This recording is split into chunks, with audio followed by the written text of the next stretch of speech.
जब मुझे मेरा साल के अंत का बोनस मिला 600 युआनेस, तब मैं कंपनी के सबसे बड़े 120 पार्टनर्स के जिम्मेदार लोगों के साथ डिनर कर रहा था। और उसी दौरान उन्हें पता चला कि मैं, जो उन्हें हर तरह की सर्विसेज प्रोवाइड करता था, मुझे पूरे साल के लिए बस इतना ही बोनस मिला है। तो टेबल का माहौल अचानक से बेहद ऑकवर्ड हो गया। और उसी वक्त मेरे कॉलीग्स ग्रुप चैट में 1500 युआनेस मिलने की खुशी में पागल हो रहे थे। लेकिन मैं बस शांति से अपना डिनर खत्म करता रहा। फिर ठीक 7 दिन बाद मेरा कॉन्ट्रैक्ट खत्म हो गया और मैंने बिना एक सेकंड सोचे रिजाइन कर दिया। मेरे बॉस की चीखें तो लगभग फोन तोड़ देने वाली थीं। वो बार बार चिल्ला रहा था, क्यों क्यों सबने अपनी इन्वेस्टमेंट वापस ले ली। असल में वो डिनर जो मेरे कॉन्ट्रैक्ट खत्म होने से 7 दिन पहले हुआ था, शहर के सबसे लग्जूरियस होटल में रखा गया था। और वहां बैठे थे वो लोग जो हमारी नेटवर्क कंपनी की किस्मत तय करते थे। सेन, जो हमारी 90% इनकम का सोर्स था, हमारे 120 पार्टनर्स के हेड्स। और मैं ही वो अकेला था जो इन सबके साथ रिलेशनशिप मेंटेन करता था। उस वक्त मैं हाथ में वाइन का ग्लास लेकर टेबल्स के बीच कामली घूम रहा था, हर डायरेक्टर जनरल को ग्रीट कर रहा था जिन्हें मैं पहले से जानता था। उनमें से कई तो मेरे कंपनी ज्वाइन करने के पहले साल से ही मेरे साथ काम कर रहे थे। और हमारा रिश्ता कब का सिर्फ प्रोफेशनल कोर्टिसी से आगे निकल चुका था। तभी डायरेक्टर चेन, जो एक बड़े नेशनल कॉन्ग्लोमरेट के परचेसिंग हेड थे, उन्होंने मेरे कंधे पर हाथ रखा और ईमानदारी से बोले, सियाओ चेन, अगले साल हमारे ग्रुप का नया प्रोजेक्ट तुम ही संभालना, मुझे किसी और पर भरोसा नहीं है। मैंने सीधा जवाब दिया, डायरेक्टर चेन, आप चिंता मत कीजिए, जब तक मैं यहाँ हूँ आपके काम मेरे ही रहेंगे। तभी अचानक मेरी पॉकेट में रखा फोन लगातार वाइब्रेट करने लगा।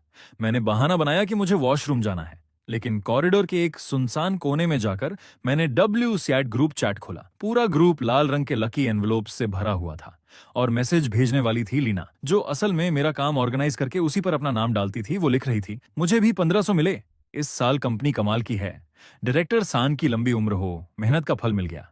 एक के बाद एक 1500 युआनेस के ट्रांसफर स्क्रीनशॉट्स ऐसे लग रहे थे जैसे मेरे चेहरे पर इनविजिबल थप्पड़ पड़ रहे हों।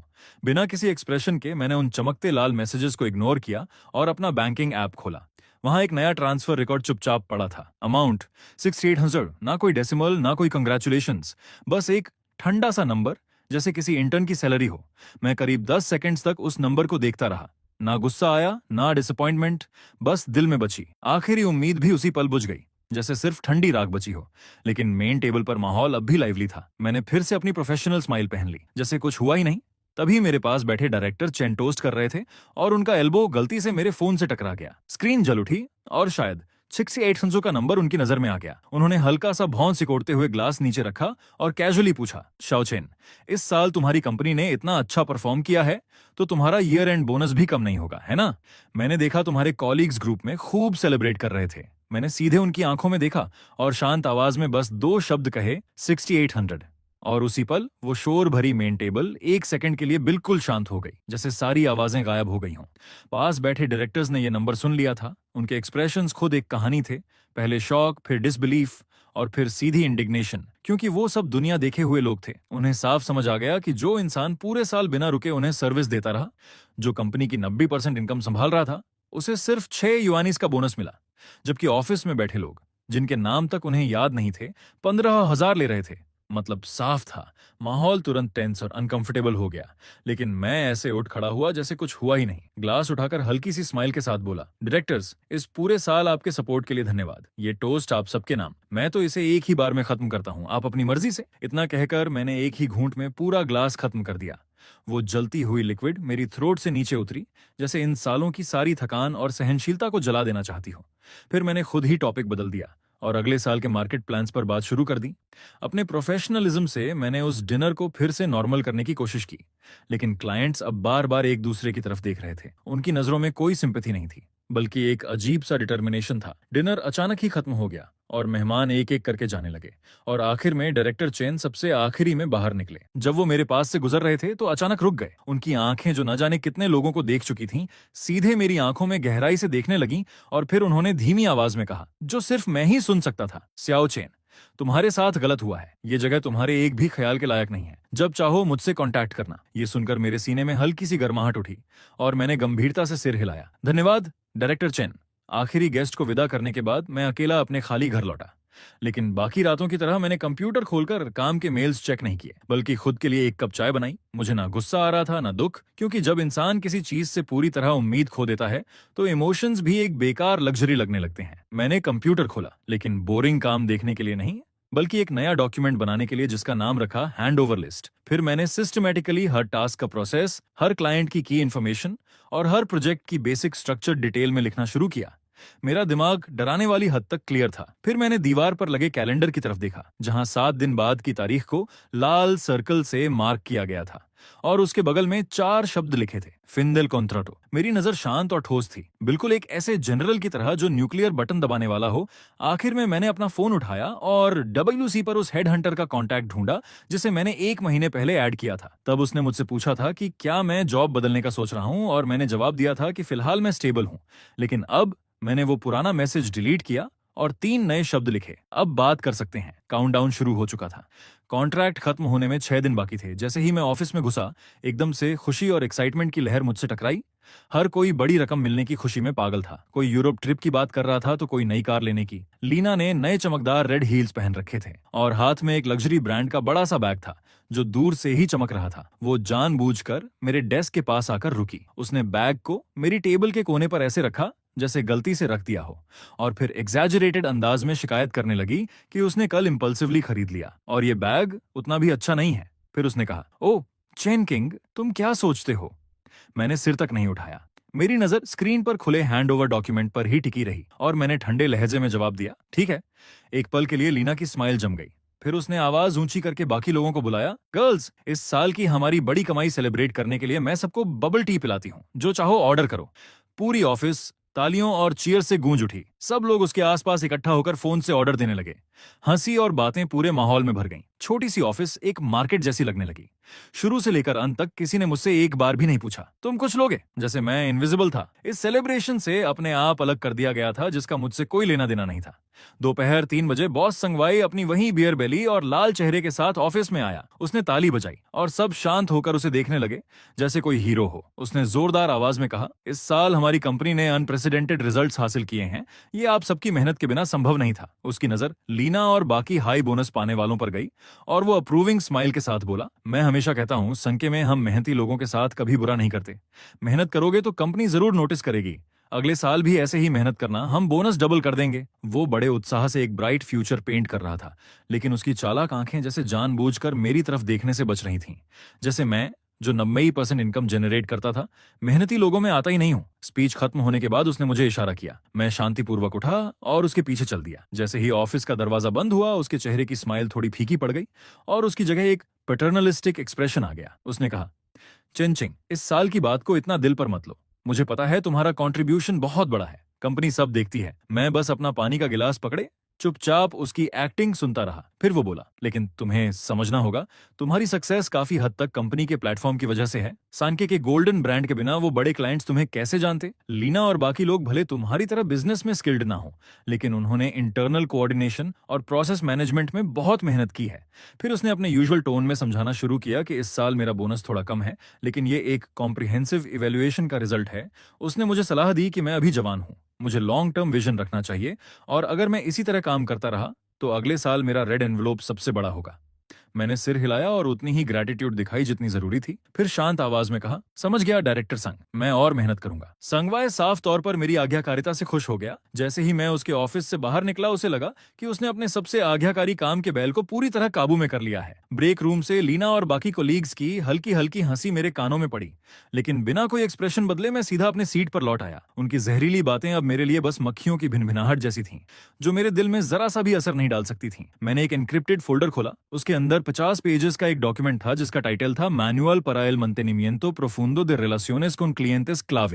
इसमें सिर्फ कॉन्टैक्ट इन्फॉर्मेशन और कॉन्ट्रैक्ट्स ही नहीं थे, बल्कि हर कंपनी के डिसीजन मेकर्स की पर्सनल प्रीफरेंसेस और इंटरनल कॉम्प्लेक्स रिलेशंस तक डिटेल में लिखी हुई थी। ये मेरे सालों की मेहनत का निचोड़ था, उन 120 क्लाइंट्स की असली बैकबोन। मैंने शांति से इस मैनुअल के कोर हिस्से को एनक्रिप्ट किया, उसे पैक किया और अपने पर्सनल क्लाउड में अपलोड कर दिया। ये सब करने के बाद ऐसा लगा जैसे मेरे कंधों से कोई भारी बोझ उतर गया हो।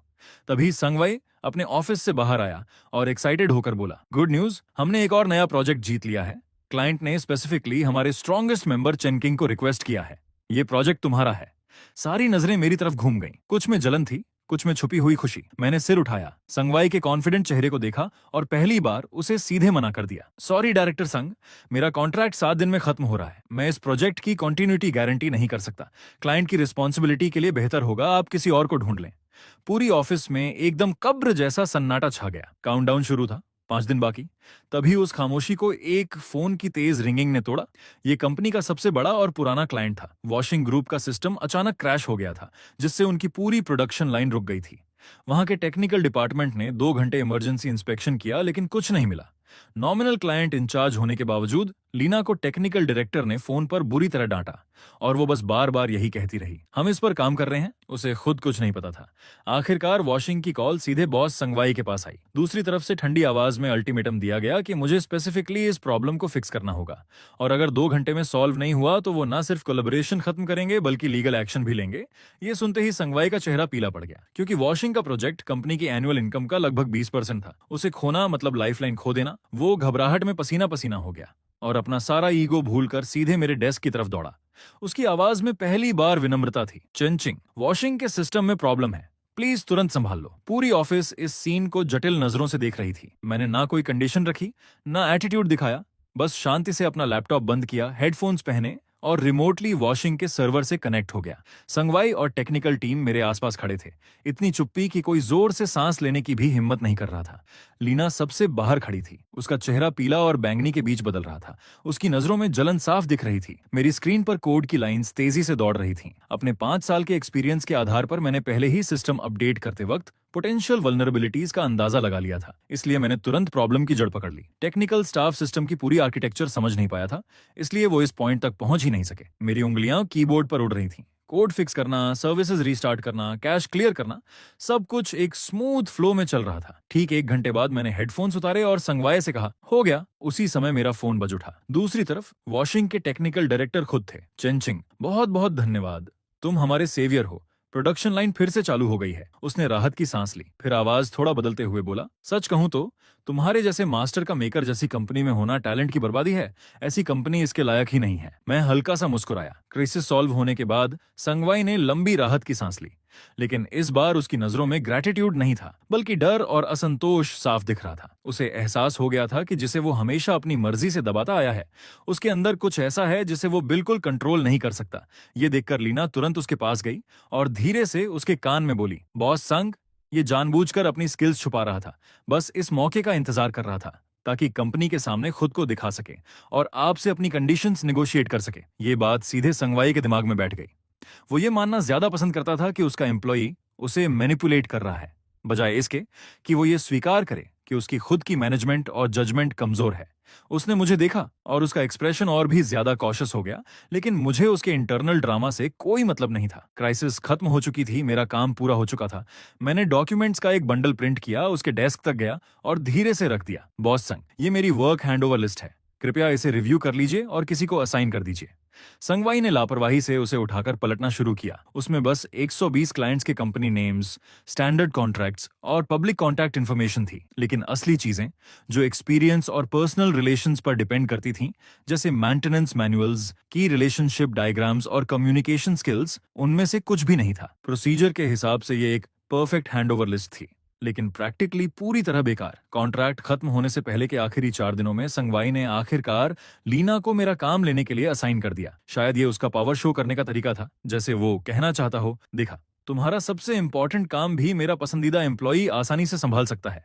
लीना उस सूखी लिस्ट को ऐसे पकड़े हुए थी जैसे कोई सीक्रेट डिक्री हो। वो घमंड से मेरे सामने बैठ गई और बोली, चेन किंग, एक एक करके एक्सप्लेन करो। हर क्लाइंट की स्पेशल प्रेफरेंसेस क्या हैं, उन्हें क्या सुनना पसंद है, उनके क्या टैबूज हैं, सब क्लियरली बताना होगा। उसका टोन ऐसा था जैसे वो कोई काम नहीं ले रही, बल्कि किसी क्रिमिनल से पूछताछ कर रही हो। मैंने लिस्ट खोली, पहले क्लाइंट पर इशारा किया और कहा, washing group, purchasing director Chennai यानुआ, फोन नंबर 39 ये कंपनी की पब्लिक इंफॉर्मेशन है। कॉन्ट्रैक्ट टर्म्स यहाँ हैं। स्पेशल रिक्वायरमेंट्स अपेंडिक्स 3 में स्टैंडर्ड तरीके से एक्सप्लेन है। वो तुरंत बीच में टोकते हुए बोली, रुको, ये सब कौन सुनना चाहता है? मुझे वो जानना है जो डॉक्यूमेंट्स में नहीं है, जैसे मिस्टर चेन को कौन सा टी पसंद है, उनके साथ खाने जाते वक्त किन बातों का ध्यान रखना है। मैंने सिर उठाया, उसकी तरफ शांति से देखा और कहा, मेरे हैंडओवर का कंटेंट सिर्फ स्टैंडर्डाइज्ड इन्फॉर्मेशन तक सीमित है जो कंपनी की प्रॉपर्टी है और लिस्ट में रिकॉर्डेड है। मिस्टर चेन के साथ मेरी पर्सनल रिलेशनशिप और मेरी एक्यूमुलेटेड कम्युनिकेशन एक्सपीरियंस मेरी पर्सनल एसेट है, ये मेरे हैंड ओवर ऑब्लिगेशंस में नहीं आता। ये सुनकर लीना गुस्से से लाल हो गई।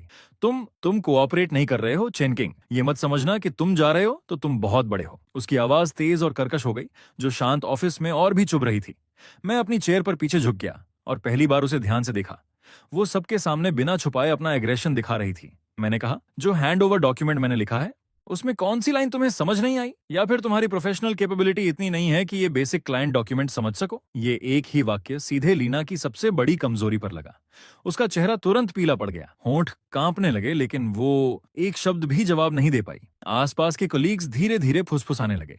कुछ लोग लीना को देखकर अंदर ही अंदर खुश हो रहे थे, जैसे उसे पहली बार कोई टक्कर मिली हो, जबकि कुछ लोग मुझे एरोगेंट समझ रहे थे कि मैं जाने से पहले इतना बोल्ड होकर फेवरेट एम्प्लॉय को सबके सामने चैलेंज कर रहा हूं। सिचुएशन हाथ से निकलती देख संगवाई को अपने ऑफिस से बाहर आना पड़ा। उसने कहा, ठीक है, हम सब कोलीग्स हैं, शांति से बात करो। फिर गला साफ करके कॉन्डिसेंडिंग टोन में बोला, चिंचिंग, थोड़ा जेनरस बनो। लीना बस काम के लिए पूछ रही है, वो एक्सपीरियंस शेयर कर दो। हम सब कंपनी के लिए ही तो करते हैं। संगवाई की ये बात सुनकर मैंने उसके उस पाखंडी चेहरे को देखा और अंदर ही अंदर बस यही लगा कि कितना हास्यास्पद है ये सब। मैंने शांत लेकिन सीधी आवाज में कहा, बॉस संग, एक्सपीरियंस सिर्फ लोगों के साथ पर्सनल इंटरैक्शन से ही आता है। अगर लीना को बेसिक क्लाइंट रिलेशन समझने के लिए भी किसी का हाथ पकड़ना पड़े तो मेरा सुझाव है कि कंपनी को दोबारा सोचना चाहिए कि वो इस पोजीशन के लायक है या नहीं। मेरी ये बात किसी तेज धार वाले चाकू की तरह थी जिसने लीना के अहंकार को चीर दिया। संगवाई का चेहरा पूरी तरह काला पड़ गया और पूरी ऑफिस एकदम कब्र जैसी खामोशी में डूब गई। उसी तनाव भरे माहौल में मेरा फोन हल्के से वाइब्रेट हुआ। मैंने उठाकर देखा, मिस्टर चेन का वी चैट मैसेज था। जैसे ही मैंने उसे खोला, एक नई कंपनी की बेहद पॉलिश्ड इलेक्ट्रॉनिक ऑफर लेटर सामने थी, जिसका नाम तक मैंने पहले कभी नहीं सुना था। उसमें मेरा पोजीशन सीनियर पार्टनर था और सैलरी इतनी बड़ी थी कि मैंने कभी सोची भी नहीं थी। मैंने फोन बंद किया, सिर उठाया और संगवाई की भारी अंधेरी नजरों से नजर मिली। लेकिन इस बार मेरे दिल में एक अजीब सी राहत थी, जैसे अब ये सब सहने की जरूरत ही खत्म हो गई हो। कॉन्ट्रैक्ट खत्म होने से पहले का आखिरी दिन आ चुका था। मेकर नेटवर्क में मेरा फाइनल डे। मैंने पूरा सुबह अपना वर्कस्पेस साफ करने में बिताया, अपने सारे पर्सनल सामान को एक बॉक्स में पैक कर लिया, कंप्यूटर के सारे पर्सनल फाइल्स परमानेंटली डिलीट कर दिए। डेस्क पर सिर्फ कंपनी का लैपटॉप और फोन बचा था, जैसे मैं कभी यहाँ था ही नहीं। कॉलीग्स 2-3 के ग्रुप में आते, फॉर्मल बातें करते, लेकिन उनकी आंखों में ना कोई मुझे रोकने की इच्छा थी, ना कोई नॉस्टैल्जिया, बल्कि एक अजीब सा मजा था, जैसे वो कोई ड्रामा देख रहे हों।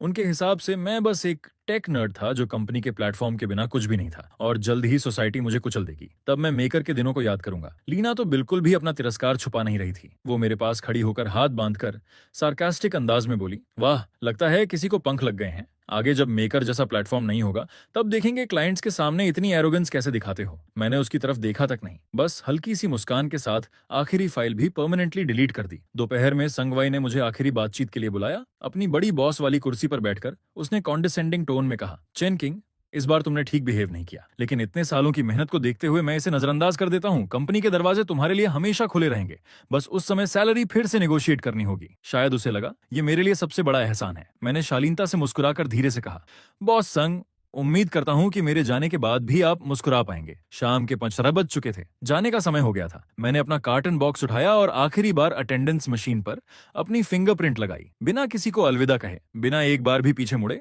पूरी ऑफिस की सिंपैथी, मजाक और इंडिफरेंट नजरों के बीच मैं शांति से उस जगह से बाहर निकल गया जहां मैंने अपनी जवानी के इतने साल दे दिए थे। और उसी समय प्रेसिडेंट ऑफिस में संगवाई का फोन लगातार बज रहा था। सैकड़ों कंपनीज बिना एक भी एक्सेप्शन के मेकर के साथ अपनी पार्टनरशिप खत्म करना चाहती थीं। बेहतर कंडीशंस देने के बावजूद वो साफ मना कर रही थीं, और इसकी एक ही वजह थी, मैं जा चुका था। संगवाई डर के मारे फोन को इतनी जोर से पकड़ रहा था कि उसका स्क्रीन प्रोटेक्टर तक टूट गया। वो घबरा कर चिल्लाया, जल्दी जल्दी चेन किंग को वापस लाओ। रिजाइन करने के अगले दिन सुबह मुझे अलार्म ने नहीं बल्कि खिड़की के बाहर पक्षियों की आवाज ने जगाया। मैंने सिंपल स्पोर्ट्स कपड़े पहने और नीचे पार्क में दौड़ने निकल गया, मेकर नेटवर्क के उस कैलकुलेशन भरे माहौल से दूर। यहां तक कि हवा भी अलग और फ्रेश लग रही थी। मैं झील के किनारे रुककर अपने रिफ्लेक्शन को देखने लगा। मुझे बेरोजगारी की कोई चिंता नहीं थी, बल्कि उल्टा एक अजीब सा कॉन्फिडेंस था कि सब कुछ मेरे कंट्रोल में है। तभी मेरी पॉकेट में रखा फोन वाइब्रेट हुआ। मैंने निकाला। वी चैट ग्रुप से मैसेज था। मेन ग्रुप तो मैं छोड़ चुका था, लेकिन टेक्निकल डिपार्टमेंट के कुछ कॉलीग्स जिनसे मेरी बनती थी, उन्होंने प्राइवेट मैसेज किया था। अब जब तुम जा चुके हो, आज फिर वॉशिंग के लोग प्रोग्रेस के लिए दबाव डालने आए थे। तुम्हारे रिप्लेसमेंट ने तो बॉस को पागल कर दिया है। ये मैसेज पढ़ते ही मैंने बिना कोई एक्सप्रेशन बदले चैट बंद कर दिया और होठों पर एक ठंडी सी मुस्कान आ गई। मैं मेकर की स्ट्रक्चर को बहुत अच्छे से जानता था। वो एक ऐसी इमारत थी जो रेत पर बनी थी और मैं उसका सबसे अहम कॉर्नरस्टोन था। मेरे जाते ही सिर्फ टेक्नोलॉजी नहीं गई थी, बल्कि हर क्लाइंट का ट्रस्ट और गारंटी भी साथ चला गया था। इस वक्त मेकर का ऑफिस पूरी तरह कैओस में डूबा होगा। लीना अब मेरे पुराने डेस्क पर बैठी थी। उसके सामने क्लाइंट रिक्वायरमेंट्स की एक लंबी शीट खुली थी जिसे वो घूर रही थी, लेकिन समझ कुछ नहीं पा रही थी। पहले वो सिर्फ साइन करती थी और बोनस लेती थी, लेकिन अब जब उसे सच में इन कॉम्प्लेक्स डिमांड्स का सामना करना पड़ रहा था तो उसे कोड की पहली लाइन तक समझ नहीं आ रही थी। वो चिढ़कर बोली, ये आखिर है क्या? क्या चेंचिंग ने जानबूझकर अपनी स्किल्स छुपाई थी? ये इंटरफेस कॉल क्यों नहीं हो रहा? उसके बगल में खड़ा टेक्नीशियन धीरे से बोला, मिस लीना, ये मिस्टर चेन ने पुराने वॉशिंग सिस्टम के लिए स्पेशली कंपैटिबिलिटी लॉजिक लिखी थी। ये डॉक्यूमेंटेशन में नहीं है, सब उनके दिमाग में था। उधर मैं पार्क की एक बेंच पर बैठा दूर डूबते सूरज को देख रहा था और मन ही मन बोला, संगवाई, ये तो बस शुरुआत है। तुम अपनी आंखों से देखोगे कि तुम्हारी वो फेक फाउंडेशन असली कोर खोने के बाद कैसे धीरे धीरे टूटती है। रिजाइन करने के तीसरे दिन मैं अपने सोफा पर बैठा एक इंडस्ट्री रिपोर्ट पढ़ रहा था जो मुझे हेडहंटर ने भेजी थी, और जैसा मैंने सोचा था, संगवाई चुप नहीं बैठा। अचानक फोन बजा और स्क्रीन पर वही जाना पहचाना नंबर चमक उठा। मैंने उसे पूरे 30 सेकंड्स तक बजने दिया, फिर आराम से उठाया। उसने बनावटी नरमी से कहा, शाओ चेन, घर पर आराम कर रहे हो? कैसे हो? मैंने सीधा जवाब दिया, डायरेक्टर संग, आपने तो मुझे कभी खाने पर बुलाने का भी समय नहीं निकाला, अब पूछ रहे हैं। फिर हल्की मुस्कान के साथ कहा, मेरे लिए अभी सब ठीक है, शांति है। कुछ सेकंड तक दूसरी तरफ सन्नाटा रहा, फिर उसकी हल्की भारी सांसें सुनाई दी। मुझे पता था इस वक्त उसके ऊपर कंप्लेंट्स की बाढ़ आई हुई है। उसकी झूठी प्रोमिसेस सुनकर मुझे सिर्फ घिन आती। अगर वॉशिंग और बाकी बड़े क्लाइंट्स इन्वेस्टमेंट वापस लेने की धमकी नहीं दे रहे होते तो शायद वो मुझे कॉल करने की भी जरूरत नहीं समझता। कॉल खत्म होते ही मैंने उसका नंबर ब्लॉक कर दिया। वो सोचता था कि मैं उन चीप एम्प्लॉयज में से हूं जो हड्डी के लिए पूंछ हिलाते हैं, लेकिन उसे ये नहीं पता था कि इन सालों की पेशेंस में मैंने उसकी ग्रीड और शॉर्ट साइटेडनेस को पूरी तरह समझ लिया है। बाहर धीरे धीरे रात उतर रही थी। मैंने कंप्यूटर खोला और एक नई फोल्डर बनाई जिसका नाम रखा डिपार्चर। मैं सिर्फ जाना नहीं चाहता था, मैं वो सब साथ ले जाना चाहता था जो मेरा था, ताकि सानके एक खाली खोल बनकर रह जाए। रिजाइन करने के 5वें दिन वॉशिंग ग्रुप के परचेसिंग डायरेक्टर चेन ने मुझे चाय पर बुलाया। वो एक बेहद शार्प इंसान था और संके में रहते हुए मेरा सबसे वैल्यूड पार्टनर भी। टी हाउस में हल्की खुशबू फैली हुई थी। उसने मुझे गहरी नजरों से देखा, जैसे उसे सब कुछ पहले से पता हो। उसने कहा, शाओ चेन, तुम्हारे जाने के बाद संके पूरी तरह ठप हो गया है। कल संगवाई खुद अपनी टीम लेकर आया था, पूरा दोपहर बैठा रहा, लेकिन एक भी सोल्यूशन नहीं दे पाया। लीना बस औपचारिक बातें करती रही। मैंने शांत स्वर में कहा, डायरेक्टर चेन, ये उनका मामला है, मुझसे इसका कोई लेना देना नहीं। उसने अपनी चाय नीचे रखी, थोड़ा आगे झुका और गंभीर आवाज में बोला, सच कहूं तो वॉशिंग में हम तुम्हारी वैल्यू जानते हैं। तुम्हारे बिना उस प्रोजेक्ट को संके को देना हमारे लिए रिस्की है। मैंने लीगल डिपार्टमेंट से कॉन्ट्रैक्ट कैंसिल करने की प्रक्रिया शुरू करने को कह दिया है। मैंने बिना ज्यादा रिएक्शन दिए चाय का एक घूंट लिया, क्योंकि ये सब मेरे कैलकुलेशंस में पहले से था। फिर उसने कहा, शाओचेन, क्या तुम खुद का बिजनेस शुरू करने के बारे में सोचोगे? अगर तुम स्टार्ट करते हो तो वॉशिंग का पहला ऑर्डर मैं तुम्हें ही दूंगा। ये एक बहुत भारी वादा था, लेकिन मैं जानता था कि अभी सही समय नहीं आया है। मैंने हल्की सांस लेकर कहा, डायरेक्टर चेन, संगवाई जैसे लोग अगर सच में दर्दनाक तरीके से नहीं गिरते तो उन्हें कभी पछतावे का मतलब समझ नहीं आता। फिर शांत स्वर में जोड़ दिया, धन्यवाद, मैं थोड़ा समय लेना चाहता हूं ताकि सब कुछ समझ सकूं और अपने दिमाग में चल रही कुछ आइडियाज को क्लियर कर सकूं। जब मैं तैयार हो जाऊंगा तो सबसे पहले आपसे ही कांटेक्ट करूंगा। टी हॉल से बाहर निकलते ही ठंडी रात की हवा मेरे चेहरे से टकराई। मैंने पीछे मुड़कर उस बिजनेस डिस्ट्रिक्ट को देखा जो धीरे धीरे अंधेरे में डूब रहा था, और उसी पल मेरे दिल में एक बड़ा प्लान आकार लेने लगा। मुझे किसी और कंपनी का एम्प्लॉय बनना नहीं था। मैं ऐसी जगह बनाना चाहता था जहां टेक्नोलॉजी की रिस्पेक्ट हो, जहां टैलेंट के रूल सच में मायने रखते हों। उसी हफ्ते सैन नेटवर्क के अंदर का माहौल दिन ब दिन और ज्यादा टेंस होता जा रहा था। भले ही मैं वहां नहीं था, लेकिन जो लोग 150 के बोनस के लिए लड़ रहे थे और रिजल्ट्स नहीं दे पा रहे थे, उन्होंने एक दूसरे पर ब्लेम डालना शुरू कर दिया था। लीना, जो नॉमिनल इंचार्ज थी, सबकी आलोचना का सेंटर बन गई। कोई उस पर चिल्ला रहा था, मिस लीना, आपने खुद ये रिक्वायरमेंट साइन की थी, अब लॉजिक काम नहीं कर रहा तो हमें ऐसे ही छोड़ दोगी क्या? और वो जवाब दे रही थी, मैंने साइन किया तो क्या, मैंने तुम्हें चेन किंग के छोड़े हुए सारे डॉक्यूमेंट्स नहीं दिए? तुम जैसे टॉप यूनिवर्सिटी ग्रेजुएट्स एक एमेच्योर के कोड को भी नहीं समझ सकते? ऐसे झगड़े रोज होने लगे। संगवाई अपने ऑफिस में छुपा बैठा था, बाहर निकलने की हिम्मत तक नहीं कर रहा था। शुरुआत में उसे लगा था कि लीना को प्रमोट करके सिचुएशन स्टेबल हो जाएगी, लेकिन हुआ उल्टा। उसके पावर गेम्स के अलावा उसके पास टेक्निकल क्राइसिस संभालने की कोई एबिलिटी ही नहीं थी। उसी समय संगवाई अपने डेस्क पर पड़े वकीलों के सख्त लेटर्स को घूर रहा था। वॉशिंग कॉन्ट्रैक्ट कैंसिल करना चाहता था और 2 बड़े पार्टनर्स भी पीछे हटने की सोच रहे थे। सालों से बनाई उसकी रेपुटेशन मेरे जाने के बाद तेजी से गिर रही थी। वो गुस्से में लीना पर चिल्लाया, तुमने नहीं कहा था कि चेन किंग के जाने के बाद सब ठीक हो जाएगा? अब बताओ इस गड्ढे को कैसे भरोगी? लीना सिर झुकाकर खड़ी थी। उसके चेहरे पर अब उसका पुराना घमंड कहीं नहीं था। उसे समझ आ गया था कि जिसे वो हमेशा तुच्छ समझती थी वही असल में उसका आखिरी सहारा था। उसने धीरे से कहा, डायरेक्टर सांग, क्यों ना हम उस पर कमर्शियल सीक्रेट्स चोरी करने का आरोप लगाकर केस करें, उसे मजबूर करेंगे वापस आने के लिए और सोर्स कोड देने के लिए। संगवाई ने सिर उठाया। उसकी आंखों में एक पल के लिए चालाकी चमकी, लेकिन तुरंत ही वो बेबसी में दब गई। उसे पता था कि ये कदम उठाया तो वापस लौटने का कोई रास्ता नहीं बचेगा। उधर मैं अपने घर पर कंप्यूटर के सामने बैठा था, चुपचाप देख रहा था कि संके की हालत कैसे धीरे धीरे गिरती जा रही है। रिजाइन करने के 7वें दिन, यानी कॉन्ट्रैक्ट ऑफिशियली खत्म होने के 1 हफ्ते बाद, मैंने अपना स्टडी रूम सेट किया। दीवारें मेरे नए प्रोजेक्ट के आर्किटेक्चर डायग्राम से भर चुकी थीं। इस हफ्ते मैंने 3 हेडहंटर ऑफर्स ठुकरा दिए और संगवाई के दर्जनों अपॉलॉजी मैसेजेस को इग्नोर कर दिया। मैं बस इंतजार कर रहा था उस मौके का जब संके कभी फिर से खड़ा ही ना हो सके। तभी फोन बजा। डायरेक्टर चेन का वॉइस मैसेज था। उसकी आवाज थोड़ी जल्दी में लग रही थी। शो चेन, संगवाई पागल हो गया है। उसने इंडस्ट्री ग्रुप्स में नोटिस डाल दिया है कि तुम कंपनी की कोर टेक्नोलॉजी लेकर भाग गए हो। वो कई कंपनीज के साथ मिलकर तुम्हें ब्लैकलिस्ट करना चाहता है। मैंने हल्की मुस्कान के साथ सोचा, ब्लैकलिस्ट? शायद उसे याद नहीं कि उन टेक्नोलॉजी पैटेंट्स के ओरिजिनल ड्राफ्ट्स किसके पास हैं। मैंने बिना जल्दबाजी किए एक एन्क्रिप्टेड फोल्डर खोला जिसमें मेरा रिसर्च एंड डेवलपमेंट डायरी था, जिसे मैं कंपनी ज्वाइन करने के पहले साल से ही मेंटेन कर रहा था। उसमें हर कोर टेक्नोलॉजी एडवांसमेंट के डिटेल्ड रिकॉर्ड्स थे, टाइम स्टैम्प्स के साथ, ओरिजिनल सोर्स कोड के साथ, सब कुछ साफ साफ। मैंने मन ही मन कहा, संगवाई अगर लीगल गेम खेलना चाहता है तो मैं भी इसे अंत तक खेलूंगा। उसी दोपहर मैं शहर के सेंटर में एक स्टार्टअप इंक्यूबेटर के एंट्रेंस पर खड़ा था। डायरेक्टर चेन ने मेरे लिए ये स्पेस अरेंज करवा दिया था। छोटा था लेकिन मेरे पहले कदम के लिए काफी था। मैंने खिड़की के पास खड़े होकर नीचे की भागती दौड़ती सड़क को देखा और धीरे से कहा, आज से ये जगह किंग लैंड टेक्नोलॉजी है। मुझे पहले से पता था कि संगवाई का ये बैन वाला ऑर्डर जल्दी ही मजाक बन जाएगा, क्योंकि जैसे ही वो क्लाइंट्स जो सान की वजह से इतना सफर कर चुके थे मुझे फिर से राइज करते देखेंगे, वो खुद ही सबसे सही फैसला ले लेंगे। उसी समय सेंग नेटवर्क अपने आखिरी उन्माद में डूब रहा था। संगवाई और लीना को लगा था कि उन्होंने मेरी कमजोरी पकड़ ली है, लेकिन उन्हें यह नहीं पता था कि वो खुद एक एक कदम चलकर उस कब्र की तरफ जा रहे हैं जो मैंने पहले ही उनके लिए खोद रखी थी। संगवाई का ये बैन ऑर्डर पूरे इंडस्ट्री में ठंडी हवा की तरह फैल गया। मैं अपने नए किराए के वर्क स्पेस में बैठा फोन पर हेडहंटर एजेंसीज के अपॉलॉजी मैसेजेस देख रहा था, लेकिन मुझे कोई खास फर्क नहीं पड़ रहा था। उनके शब्द नरम थे लेकिन मैसेज साफ था। संगवाई ने इंडस्ट्री एसोसिएशन से बात कर ली थी। जो भी मेरे साथ कॉन्ट्रैक्ट साइन करेगा उसे संके को सपोर्ट करने वाली बड़ी कंपनियों का सामना करना पड़ेगा। ये बचकानी चाल मैंने पहले ही सोची हुई थी।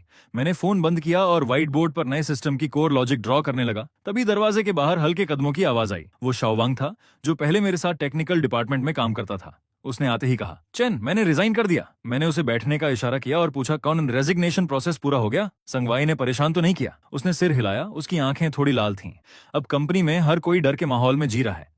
लीना अपनी जिम्मेदारी से बचने के लिए दिन भर ये चेक करती रहती है कि किसका तुमसे प्राइवेट कांटेक्ट है, और बॉस ने हमें मजबूर किया कि हम उस एनक्रिप्टेड लॉजिक को क्रैक करें, वरना पूरी टीम का बोनस काट देंगे। मैं अब और सहन नहीं कर सकता था। चेन, अगर तुम्हें लोगों की जरूरत है तो मैं तुम्हारे साथ काम करना चाहता हूँ, बिना सैलरी के भी। उसकी बात सुनकर मेरे दिल में एक गर्माहट सी दौड़ गई। संगवाई को लगा था कि वो अपनी पावर से मेरे सारे रास्ते बंद कर देगा, लेकिन वो ये भूल गया कि इंसानों के दिल कभी धमकियों से नहीं खरीदे जा सकते। मैंने शांत होकर कहा, सैलरी होगी और पहले से ज्यादा होगी, लेकिन उससे पहले हमें इस फेक बैन ऑर्डर से निपटना होगा। मैंने कंप्यूटर ऑन किया और उस प्रोफेशनल टेक्निकल फोरम में लॉगिन किया जहां मैं काफी समय से एक्टिव नहीं था। वहां मैं सिर्फ चेनकिंग नहीं था, बल्कि इंडस्ट्री का एक जाना माना नाम था जिसके हजारों फॉलोअर्स थे। अगर संगवाई मुझे बदनाम करना चाहता था तो मैं उसे दिखाने वाला था कि असली काउंटर अटैक क्या होता है। रिजाइन के 10वें दिन मुझे लीना का अनएक्सपेक्टेड कॉल आया।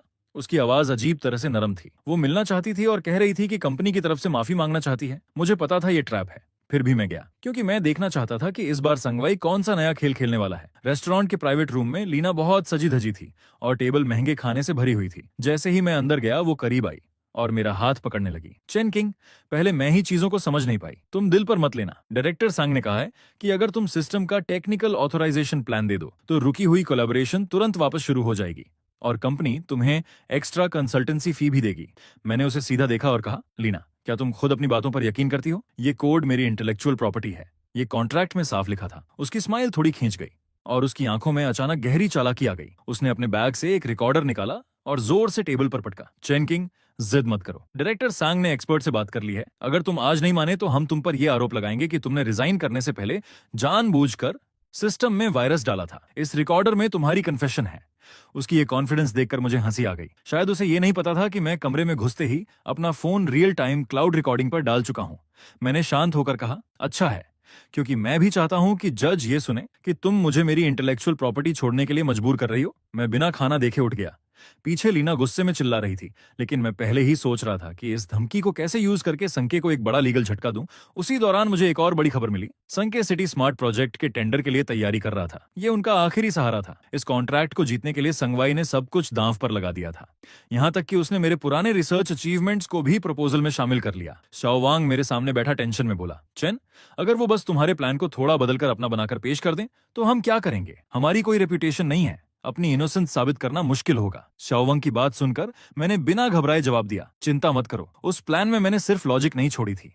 मैंने बेस आर्किटेक्चर में एक लॉजिकल ट्रैप सेट किया था जो सिर्फ मैं एक्टिवेट कर सकता हूं, और जैसे ही सिस्टम एक खास ऑपरेशन लेवल पार करेगा, बिना मेरे ऑथराइजेशन सर्टिफिकेट की पूरी इंटरफेस खुद ब खुद कॉपीराइट डिक्लेरेशन दिखाएगी। संगवाई को लगा था कि सोर्स कोड मिलते ही वो चैन से सो पाएगा। उसे ये नहीं पता था कि वही उसकी बर्बादी की शुरुआत है।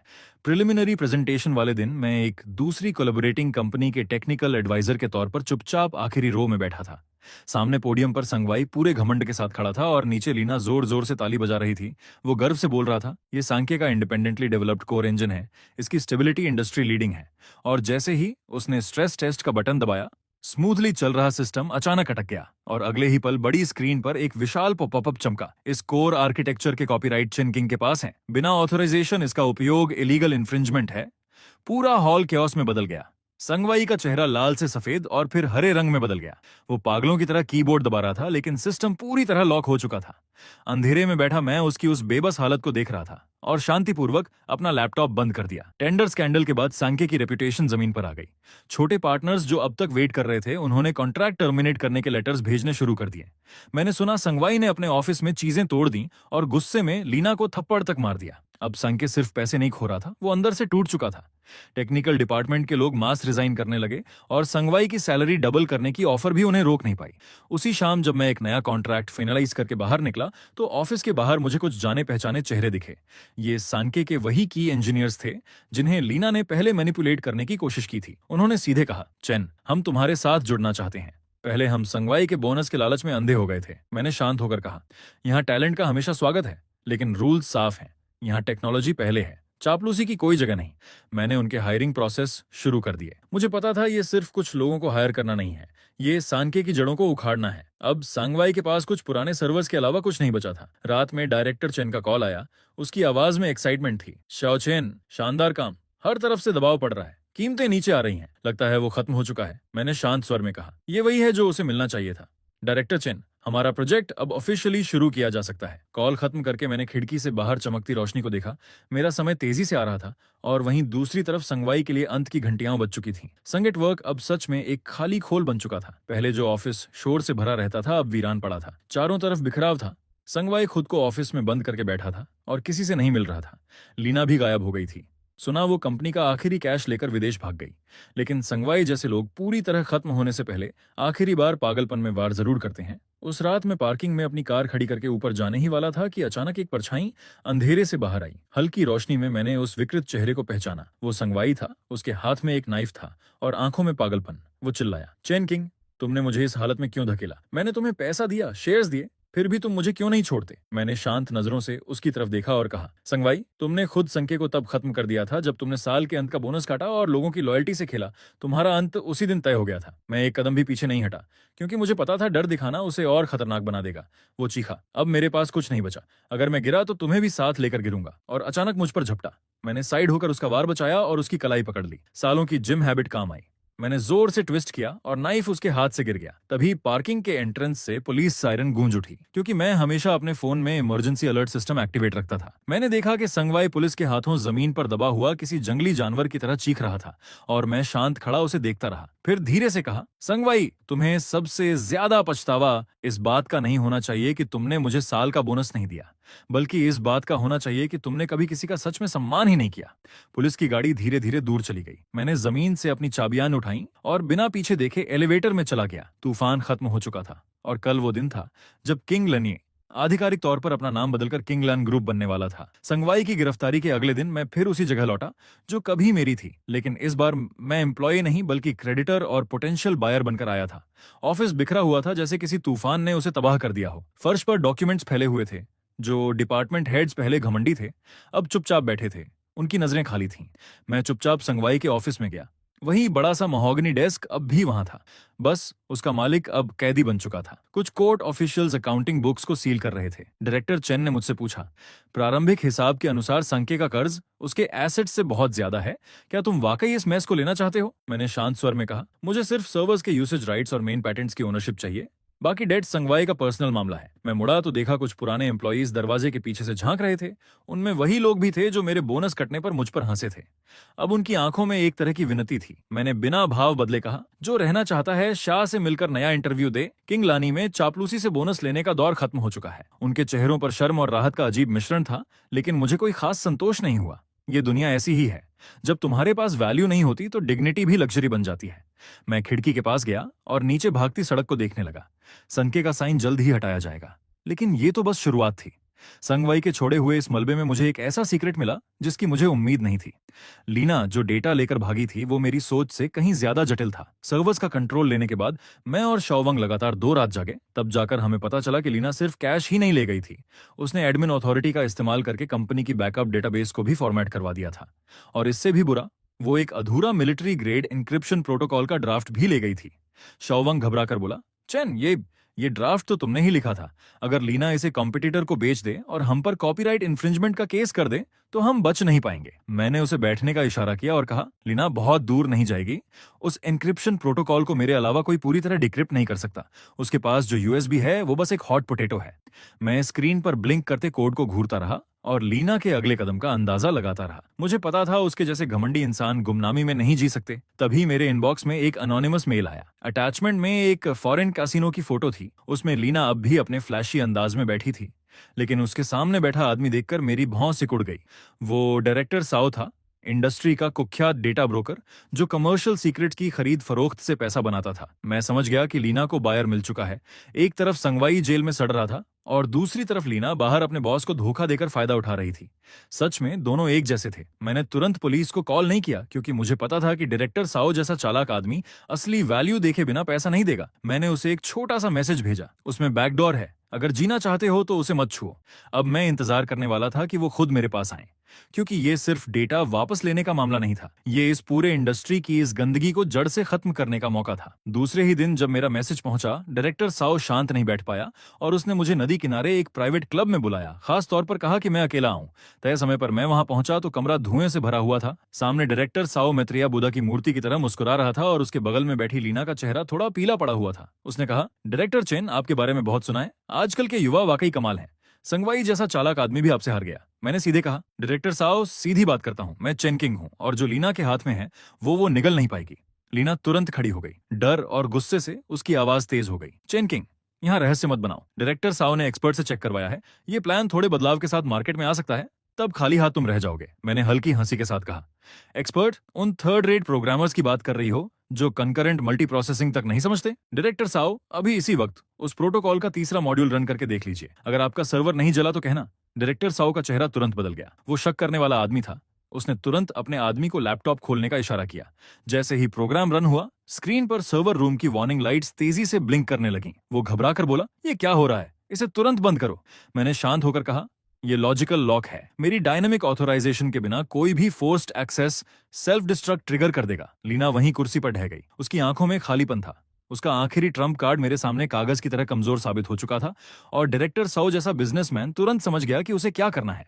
उसने जोरदार थप्पड़ लीना के चेहरे पर मारा। उसका आधा चेहरा तुरंत सूज गया। वो अपना चेहरा पकड़कर चुप बैठ गई। आंखों में निराशा भरी हुई थी। डायरेक्टर साओ ठंडी आवाज में बोला, डायरेक्टर चेन, ये सब गलतफहमी है। मुझे इसने धोखा दिया। कहा ये उसका क्रिएशन है। मैंने बिना भाव बदले कहा, मुझे बस वो वापस चाहिए। बाकी इंसान का फैसला कानून करेगा। वैसे सुना है आप हाल में स्मार्ट सिटी फेज 2 के बिडिंग डॉक्यूमेंट्स के बारे में पूछताछ कर रहे थे। मेरी बात सुनते ही उसके माथे पर पसीना आ गया। वो तुरंत बोला, नहीं, अब नहीं पूछूंगा। डायरेक्टर चेन के रहते हम जैसी छोटी कंपनी हिम्मत नहीं करेगी। मैंने यूएसबी वापस लिया और उसी के सामने इकोनॉमिक इन्वेस्टिगेशन टीम को कॉल किया। जैसे ही लीना ने पुलिस सायरन सुनी, उसका शरीर ढीला पड़ गया और वो जमीन पर गिर गई। वो मेरे पैंट पकड़कर गिड़गिड़ाने लगी, लेकिन मैंने ठंडेपन से उसे किनारे कर दिया। लीना, जब तुमने कंपनी का कोर डेटा चुराने का फैसला लिया था, तभी तुम्हें यह अंजाम समझ लेना चाहिए था। उसे पुलिस गाड़ी में ले जाते हुए देखकर मेरे दिल का आखिरी बोझ भी खत्म हो गया। लेकिन मुझे पता था ये अंत नहीं है। डायरेक्टर साओ पीछे हट गया था, लेकिन उसके पीछे की कैपिटल फोर्सेस इतनी आसानी से मुझे बढ़ने नहीं देंगी। कंपनी जाते वक्त डायरेक्टर चेन का कॉल आया। उसकी आवाज में चिंता थी। Shao Chen, industry leader Tianxing group हमारे पार्टनर्स से लगातार कांटेक्ट कर रहा है। लगता है वो हमें एक्वायर करना चाहते हैं। लीना और साओ से निपटते ही मुझे सांस लेने का मौका भी नहीं मिला था कि तियनशिंग का एक्विजिशन लेटर मेरे डेस्क पर आ चुका था। तियनशिंग वो लोग हैं जो कैपिटल से रास्ता बनाते हैं। जो झुकता है वो जीता है, जो टकराता है वो मिटता है। मेरे सामने उनकी इन्वेस्टमेंट डायरेक्टर बैठी थी, तेज नजरों वाली एक महिला। उसने कहा, मिस्टर चेन, 200 मिलियन कैश और तियनशिंग के 3% स्टॉक ऑप्शंस। ये प्राइस आपके और आपकी टीम के लिए फाइनेंशियल फ्रीडम है। ऑफर वाकई टेम्पटिंग था, लेकिन मैंने शांत होकर उसकी आंखों में देखते हुए कहा, और अगर मैं मना कर दूं तो? डायरेक्टर ने अपने चश्मे को ठीक किया और उसकी आवाज में हल्की सी धमकी घुल गई। अगर आप मना करते हैं तो तियनशिंग पूरे इंडस्ट्री की रिसोर्स इंटीग्रेशन शुरू कर देगा। तब आपकी अपस्ट्रीम और डाउनस्ट्रीम सप्लाई चेन दोनों एक बड़ी ताकत के दबाव में आ जाएंगी। मिस्टर चेन, किसी काल्पनिक आइडियल के लिए अपना फ्यूचर बर्बाद मत कीजिए। मैं उस लेटर ऑफ इंटेंट को देखते हुए अंदर ही अंदर ठंडा सा हंसा। ये लहजा कितना जाना पहचाना था, बिल्कुल वैसा ही जैसा संगवाई मुझे धमकाते वक्त इस्तेमाल करता था। बस फर्क इतना था कि तियनशिंग के पास ज्यादा पैसा था, ज्यादा कॉन्फिडेंस था, लेकिन मुझे चेनकिंग को डराना कभी आसान नहीं रहा। मैंने शांत आवाज में कहा, फ्यूचर कोई देता नहीं है, उसे खुद बनाना पड़ता है। अपने बॉस से कहिए, किंग लान टेक्नोलॉजी बिकाऊ नहीं है, मिलना है तो कोर्ट में या मार्केट में मिलेंगे। वो गुस्से में उठी और उसके हील्स की आवाज कमरे में गूंजती हुई बाहर चली गई। उसके जाते ही शाओ वांग थोड़ा परेशान होकर अंदर आया। मैंने बिना कुछ बोले कंप्यूटर खोला और उसे वो सेकंड जनरेशन क्लाउड इंजन दिखाया जिस पर मैं महीनों से सीक्रेटली काम कर रहा था। मैंने कहा, यह खास तौर पर तियनशिंग की एग्जिस्टिंग टेक्निकल वल्नरेबिलिटीज को टारगेट करने के लिए बनाया है। अगर वो टेक्निकल ट्रिक्स से मुझे ब्लॉक करने की कोशिश करेंगे तो मैं उन्हें दिखाऊंगा असली टेक्नोलॉजिकल रेवोल्यूशन क्या होती है। लेकिन तियनशिंग का जवाब मेरी उम्मीद से भी तेज और ज्यादा निर्दयी था। रात के 11 से 11 बजे भी मेरे ऑफिस की लाइट जल रही थी। तभी शाओवांग दरवाजा खोलकर अंदर आया। उसके हाथ में फ्रेश प्रिंटेड फैक्सेस थे और चेहरा कागज की तरह सफेद। चैन, हम मुसीबत में हैं, उसने कहा। तीनों सर्वर सप्लायर्स जिन्होंने हमारे साथ लॉन्ग टर्म कॉन्ट्रैक्ट साइन किया था, उन्होंने अचानक नोटिस भेज दिया है कि प्रोडक्शन एडजस्टमेंट की वजह से वो हमारे ऑर्डर्स को इंडेफिनिटली पोस्टपोन कर रहे हैं। मैंने धीरे से दोहराया, इंडेफिनिटली पोस्टपोन यानी सीधा सप्लाई कट। शाओवांग बोला, लगता है तियनशिंग हमें हार्डवेयर साइड से चोक करना चाहता है। मैं खिड़की के पास गया और नीचे खाली सड़क को देखने लगा, और उसने आगे बताया, उन्होंने क्लाउड सर्विस प्लेटफॉर्म से भी बात कर ली है। हमारे प्रोडक्ट्स को ऐप स्टोर से हटाने की कोशिश कर रहे हैं। वो किंग लान को एक आइसोलेटेड आइलैंड बनाना चाहते हैं। टेक्नोलॉजी हमारे पास हो, लेकिन हम उसे इंप्लीमेंट ही ना कर सकें, मैंने शांत स्वर में कहा। डायरेक्टर सैंग काफी तेज खेल रहा है। फिर मैंने फैसला लिया, शाओवांग, सबको इन्फॉर्म करो कि कल से वर्क फ्रॉम होम शुरू होगा। सारे टेस्ट सर्वर्स इंटरनल नेटवर्क पर शिफ्ट कर दो। मैंने कंप्यूटर खोला और उन सप्लायर्स की लिस्ट देखी जिन्होंने हमें धोखा दिया था, लेकिन मुझे गुस्सा नहीं आया, बल्कि एक शिकारी जैसी शांति महसूस हुई जो अपने शिकार को जाल में फंसते देख रहा हो। मैंने धीरे से कहा, उन्हें लगता है कैपिटल से सप्लाई चेन कंट्रोल कर लेंगे, लेकिन वो भूल रहे हैं कि इस डेटा ड्रिवन एरा में हार्डवेयर सिर्फ एक व्हीकल है। शाओवांग ने घबराकर पूछा, लेकिन बिना सर्वर्स के हमारा second gen engine online testing में नहीं जा पाएगा। मैंने उसकी तरफ देखा और हल्की मुस्कान के साथ कहा, किसने कहा कि हमें उनके सर्वर्स ही इस्तेमाल करने हैं? अगर वो गंदा खेल खेलना चाहते हैं तो मैं भी तैयार हूं। 3 साल पहले मैंने वर्स्ट केस सिनेरियो के लिए एक प्रोटोटाइप टेक्नोलॉजी डेवलप करके छुपा कर रखी थी। तियनशिंग को लगता है पानी काट देंगे तो मैं प्यास से मर जाऊंगा, लेकिन उन्हें नहीं पता कि मैंने जमीन के नीचे पहले से एक कुआं खोद रखा है। तियनशिंग के टोटल ब्लॉकेड के बीच पूरी इंडस्ट्री बस इंतजार कर रही थी कि मैं गिरूं और वो हंसें। लेकिन अगली सुबह मैं सीधे वॉशिंग ग्रुप में डायरेक्टर चेन के ऑफिस पहुंच गया।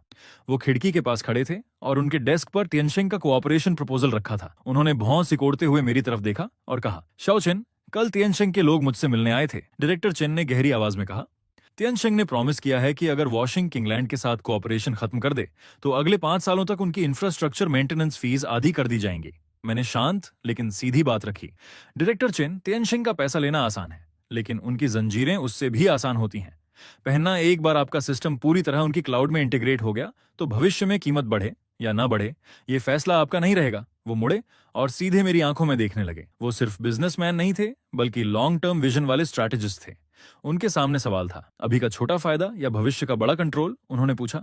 सच बताओ चेन, तियनशेंग ने तुम्हारा हार्डवेयर सप्लाई काट दिया है, तुम उनके खिलाफ कैसे खड़े होगे? मैंने बिना हिचक जवाब दिया, मुझे उनका हार्डवेयर नहीं चाहिए। वॉशिंग के देश भर में 3000 से ज्यादा ब्रांचेस हैं, हर ब्रांच में आइडल कंप्यूटिंग रिसोर्सेज पड़े हैं। मुझे बस आपकी परमिशन चाहिए। मैं इन सबको जोड़कर एक ऐसी डिस्ट्रीब्यूटेड कंप्यूटिंग नेटवर्क बना दूंगा जो तियनशेंग से भी ज्यादा पावरफुल होगी। उनकी आंखों में चमक आ गई। उन्हें तुरंत समझ आ गया कि इसका मतलब सिर्फ कॉस्ट सेविंग नहीं, बल्कि जायंट से पूरी इंडिपेंडेंस है। उन्होंने जोर से टेबल पर हाथ मारा और तियनशेंग का प्रपोजल फाड़ दिया। ठीक है, इस बार मैं तुम पर दांव लगाता हूं, वॉशिंग के सारे नेटवर्क नोड्स तुम्हारे लिए ओपन हैं। बिल्डिंग से बाहर निकलते ही मैंने लंबी सांस ली। तियनशेंग को लगा था कि उन्होंने पूरा समंदर रोक दिया है, लेकिन उन्हें नहीं पता था कि मैंने छोटे छोटे स्ट्रीम्स को जोड़कर अपना खुद का रास्ता बना लिया है। जैसे ही हमारा ये सीक्रेट अग्रीमेंट हुआ, तियनशेंग ने पब्लिक ओपिनियन फ्रंट पर अटैक शुरू कर दिया। अचानक इंटरनेट पर आर्टिकल्स की बाढ़ आ गई जो किंग लान टेक्नोलॉजी को बदनाम कर रहे थे। कहा जा रहा था कि हमारे सिस्टम में सीरियस सिक्योरिटी फ्लॉज हैं। यहां तक कि यह भी इंसिनुएट किया गया कि हम यूजर डेटा इलीगली कलेक्ट करते हैं। शाओवंग घबराकर बोला, चेन, ये सब झूठ है। हमारा कोड ऑडिटेड और ओपन सोर्स है। हम डेटा कैसे कलेक्ट कर सकते हैं? मैंने शांत होकर कहा, उन्हें सच की जरूरत नहीं, बस डाउट पैदा करना है। और एक बार ये डाउट क्लाइंट्स के दिमाग में बैठ गया तो हमारा प्रोडक्ट पुश करना मुश्किल हो जाएगा। मैं उन तथाकथित एक्सपर्ट्स के एनालिसिस देख रहा था जो हमारी टेक्नोलॉजी को डिस्टॉर्ट कर रहे थे। कुछ क्लाइंट्स जो पहले रेडी थे वो भी पीछे हटने लगे। मैंने हल्की मुस्कान के साथ कहा, तियनशेंग की मोरल ब्रेकिंग स्ट्रैटेजी वाकई कमाल की है, लेकिन अगर वो ओपिनियन वॉर खेलना चाहते हैं तो हम भी खेलेंगे। मैंने शाओवांग से कहा, ग्लोबल टॉप हैकर कंपटीशन की ऑफिशियल साइट पर हमारे सेकंड जेन इंजन का full security test report publish करो और अनाउंस करो। जो भी किंगलैंड का फायरवॉल ब्रीच करेगा उसे $1 मिलियन रिवॉर्ड मिलेगा। ये सिर्फ रूमर्स का जवाब नहीं था, बल्कि सबसे मजबूत पब्लिसिटी थी। जैसे ही ये न्यूज बाहर गई, पूरा टेक वर्ल्ड हिल गया। तियनशेंग के हायर्ड ट्रोल्स तुरंत गायब हो गए, क्योंकि एब्सोल्यूट टेक्नोलॉजी के सामने अफवाहें खुद ही मर जाती हैं। लेकिन जहां सबकी नजर इस कंपटीशन पर थी, मैं एक और चीज ऑब्जर्व कर रहा था। तियनशेंग के कोर प्रोडक्ट्स की यूजर लॉस रेट। मैंने जो कंपैटिबिलिटी पैच उनके सिस्टम में इनडायरेक्टली इन्फ्लुएंस करने के लिए डिजाइन किया था, उसने उनके इंटरनल सिस्टम को अनस्टेबल कर दिया था। आधे महीने के ब्लॉकेड के बाद भी तियनशेंग हमें क्रश नहीं कर पाया, बल्कि खुद ही रिसोर्सेज ओवरयूज करके स्लो डाउन का शिकार हो गया। मेरे एक पुराने दोस्त ने, जो तियनशेंग के अंदर था, मैसेज भेजा, यहाँ इन्वेस्टमेंट डायरेक्टर और टेक्निकल डायरेक्टर रोज लड़ रहे हैं। एक छोटी कंपनी को दबाने के लिए हमने इतना रिसोर्स झोंक दिया, और अब देखो, वॉशिंग न सिर्फ गया नहीं, बल्कि कई बड़े क्लाइंट्स को भी साथ ले गया। और इसका दोष टेक्निकल डिपार्टमेंट पर डाला जा रहा है। एक छोटी सी कंपनी की कंप्यूटिंग नेटवर्क तक ब्लॉक नहीं कर पाए और ऊपर से बजट मांग रहे हैं। ये अंदर की लड़ाई वही रिजल्ट था जो मैं चाहता था, क्योंकि जायंट्स को सबसे ज्यादा डर बाहरी दुश्मन से नहीं, बल्कि अंदर से टूटने से लगता है। मैं कंप्यूटर के सामने बैठा तियनशेंग के स्टॉक्स की गिरती हुई ग्राफ देख रहा था और उसी के साथ सही वक्त कैलकुलेट कर रहा था। मैंने शाओवांग से पूछा, तैयार हो? आज रात 8 बजे हमारा सेकंड जेन इंजन वॉशिंग की कंप्यूटिंग नेटवर्क पर ग्लोबल पब्लिक बेटा में लॉन्च होने वाला था। ये एक बहुत बड़ा गैम्बल था। अगर हम सफल हुए तो किंगलैंड टेक्नोलॉजी जायंट्स का मोनोपोली तोड़ देगा, और अगर फेल हुए तो तियनशेंग का बदला और भी खतरनाक होगा। ठीक 8 बजे मैंने एंटर दबाया और स्क्रीन पर काउंटलेस लाइट पॉइंट्स जल उठे।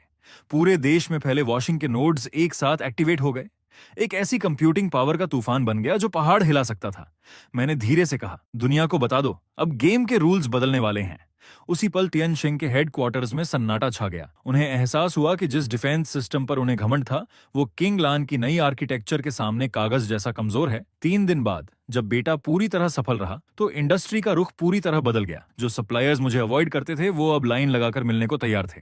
लेकिन मैं ऑफिस में नहीं था, मैं एक प्राइवेट कॉकटेल इवेंट में था, जहां सिर्फ इंडस्ट्री के बड़े लोग मौजूद थे। तियनशेंग का चेयरमैन खुद आया था। उसकी आंखों में अब एरोगेंस नहीं, बल्कि रिस्पेक्ट और हल्की बेचैनी थी। उसने कहा, यंग चेन, नई जनरेशन वाकई पुरानी को पीछे छोड़ रही है। हमसे गलती हुई कि हमने तुम्हारी वैल्यू नहीं पहचानी। क्यों ना हम बैठकर बात करें? Deep strategic cooperation. मैंने शांत होकर कहा, कोऑपरेशन पॉसिबल है, लेकिन पहले तियनशेंग पब्लिकली अपोलोजाइज करेगा और किंगलैंड टेक्नोलॉजी को ब्रांड डैमेज के लिए कॉम्पेंसेट करेगा। उसकी जॉ टाइट हो गई। उसके लिए ये खुद को सबके सामने थप्पड़ मारने जैसा था।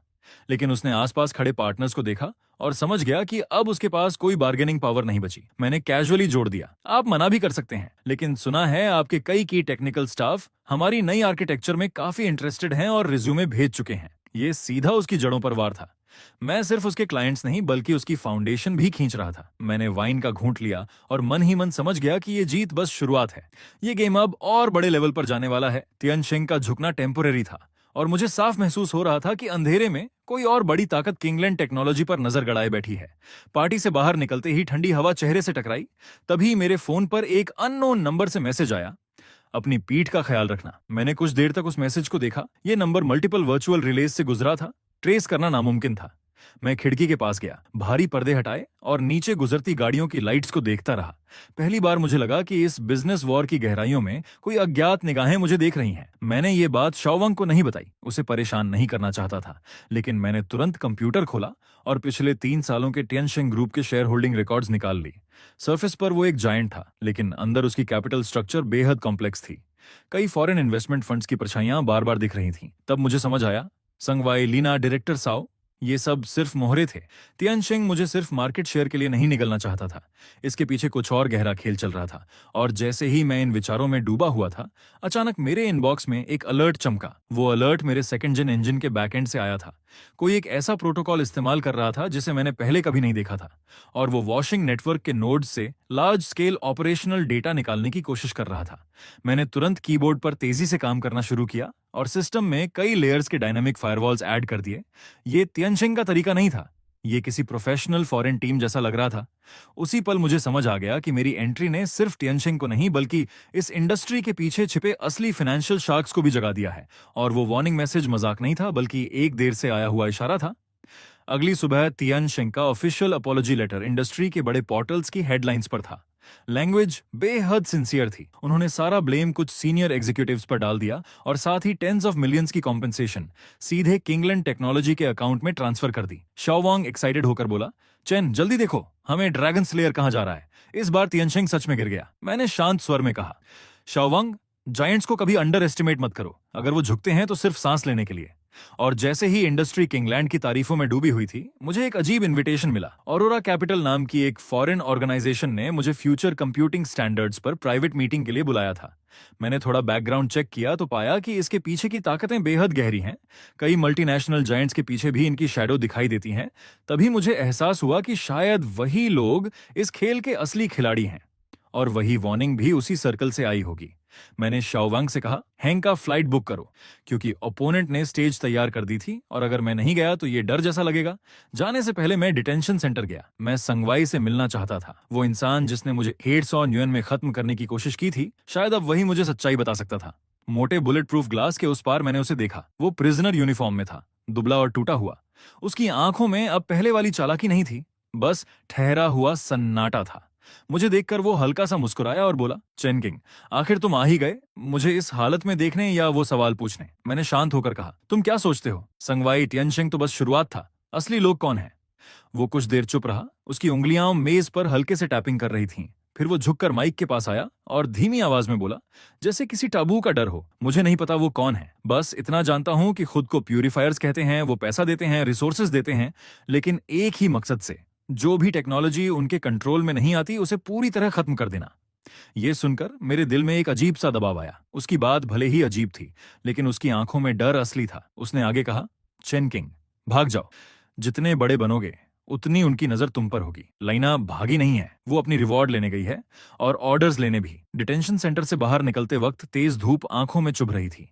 संगवाई की बातें मेरे दिमाग में गूंज रही थीं। ये सिर्फ बिजनेस वॉर नहीं रहा था, ये सर्वाइवल का खेल बन चुका था। जयचेंग की हवा में समुद्र की नमी थी जब मैं ऑरोरा कैपिटल की प्राइवेट मीटिंग के लिए उस होटल के टॉप फ्लोर पर पहुंचा। वहां सिर्फ कुछ ही लोग थे। जैसे ही मैं अंदर गया, सबकी नजरें मुझ पर टिक गईं। बीच में एक ब्लॉन्ड, ब्लू आइड आदमी बैठा था और उसने बेहद फ्लुएंट चाइनीज में कहा, मिस्टर चेन, आपका सेकंड जिन इंजन शानदार है, लेकिन इतनी एडवांस टेक्नोलॉजी किसी प्राइवेट कंपनी के हाथ में नहीं होनी चाहिए। मैंने बिना झिझक पूछा, तो फिर किसके हाथ में होनी चाहिए?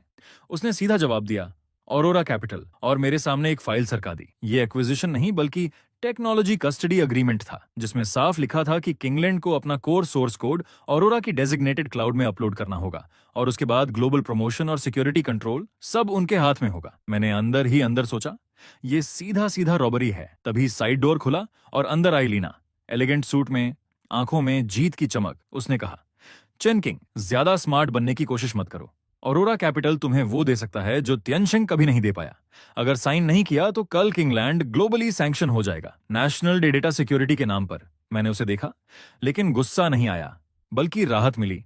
अब असली दुश्मन सामने था। मैंने तुरंत मना नहीं किया, बस कहा कि सोच कर बताऊंगा और टेरेस पर चला गया। हेई चेंग की रात चमक रही थी, लेकिन मुझे पता था इन लाइट्स के नीचे मेरे खिलाफ काउंटलेस अटैक ऑर्डर्स ऑलरेडी जारी हो चुके होंगे। मैंने फोन निकाला और डायरेक्टर चेन को कॉल किया। डायरेक्टर चेन, प्लान एडवांस करना पड़ेगा, ऑरोरा कैपिटल ने मूव कर दिया है। उसने गंभीर आवाज में पूछा, शाओचेन, क्या तुम पक्के हो? एक बार शुरू किया तो वापसी नहीं होगी। मैंने ठंडे स्वर में कहा, धीरे धीरे दम घुटने से बेहतर है कि पूरा बोर्ड ही पलट दें। कॉल खत्म करके मैंने फोन में कम्प्लेक्स कमांड चेन डालनी शुरू की। ये वही ट्रोजन था जो मैंने ऑरोरा के लिए तैयार किया था। वो सोर्स कोड चाहते थे, तो मैं उन्हें ऐसा परफेक्ट गिफ्ट देने वाला था जो बाहर से फ्लॉलेस दिखे, लेकिन अंदर से उनकी पूरी ग्लोबल कंप्यूटिंग नेटवर्क को क्रिपल कर दे। तभी लीना पीछे आकर खड़ी हो गई। उसके हील्स की आवाज टेरेस में गूंज रही थी। उसने पूछा, सोच लिया? ये तुम्हारा आखिरी मौका है। मैंने उसकी तरफ देखे बिना कहा, हाँ, सोच लिया। अपने नए बॉस से कहना, किंगलैंड की चीजें वो ले नहीं सकते, और अगर ले भी लें तो पचा नहीं पाएंगे।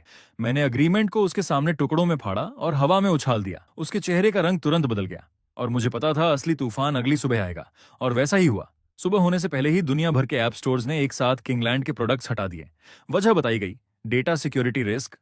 ऑफिस के फोन्स लगातार बज रहे थे। जो पार्टनर्स पहले हेजिटेंट थे, अब डर के मारे कॉन्ट्रैक्ट्स टर्मिनेट करने लगे। शाओवांग घबराकर बोला, चेन, ओवरसीज सर्वर्स डिस्कनेक्ट हो गए हैं। हमारा इंजन स्पाईवेयर बताया जा रहा है। पूरी दुनिया हमें बॉयकॉट कर रही है। मैंने शांत होकर कहा, पैनिक मत करो, जितना ऊंचा उछलेंगे उतनी जोर से गिरेंगे। शाओवांग, प्लान अमानिसेर एक्टिवेट करो। Open source audit report global tech alliance को भेजो। मैं कंसोल के सामने बैठा था। स्क्रीन पर हर जगह रेड अलर्ट्स ब्लिंक कर रहे थे। लीना मीडिया में सामने आकर मुझे एक्यूज कर रही थी कि मैंने टेक्नोलॉजी चुराई है।